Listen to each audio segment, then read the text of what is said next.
Dans cette vidéo, nous allons parler de la notation anglo-saxonne des accords. Dans la notation anglo-saxonne, on remplace le nom des notes par des lettres. On a ainsi une équivalence entre Do et C, Ré qui devient D, Mi, E, Fa, F, Sol, G, La, A et Si, B. J'ai mis le La en couleur pour bien comprendre que si on part du La, on a bien A, B, C, D, E, F, G pour La, Si, Do, Ré, Mi, Fa, Sol. Pour comprendre ce qu'est la notation anglo-saxonne des accords, il faut bien comprendre ce que c'est qu'un accord. Alors un accord, c'est très simple, c'est une superposition de notes.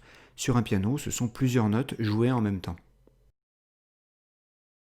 Ce qu'il faut comprendre également, c'est que le nom d'un accord dépend de sa basse.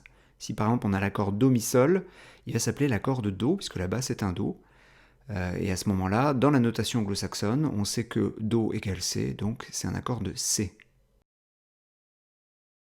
La notation anglo-saxonne des accords est très utilisée en musique parce qu'elle permet notamment de se passer d'une partition. Dans une chanson, par exemple, on peut écrire directement les lettres des accords au-dessus des paroles, et un musicien, comme un pianiste ou un guitariste, peut accompagner la chanson uniquement en jouant ces accords inscrits avec des lettres. Enfin, la notation anglo-saxonne des accords est particulièrement utilisée dans le blues ou le jazz. Dans la grille blues, par exemple, on a 3 accords différents joués sur 12 mesures. Les musiciens connaissent ces accords par cœur et peuvent improviser ensuite sur la grille.